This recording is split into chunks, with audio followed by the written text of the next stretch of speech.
No, it's Rachel Jansen from the front desk. Hey.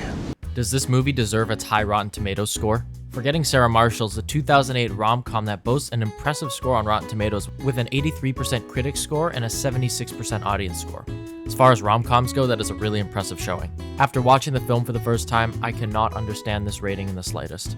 Our main protagonist unfortunately comes off as whiny, difficult, and overall is extremely unlikable throughout the duration of the film. It would be nice if it was only the main character that had this problem, but unfortunately most of the cast could not seem to get on the side of likability. The acting performances were all fine. I felt the actors did a good job with what they were given, though there were definitely some interesting decisions made in the writer's room.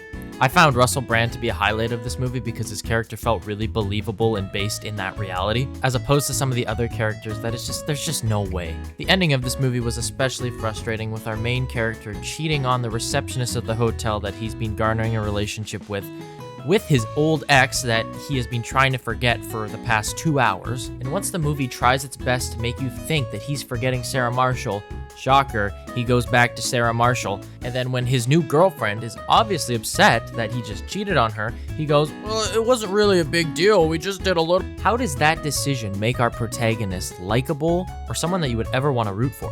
When it comes to my final rating of this movie, the scenery gives it a point, as well as Russell Brand's performance gives it another maybe 0.5, and I'll throw in a 0.1 for maybe 1 or 2 of the jokes landing throughout the film. When you add that up, that makes my final score for this movie a 1.6 out of 10.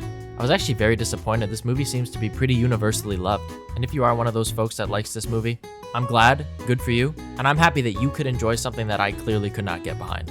Yep, that's all I'd have to say about this one.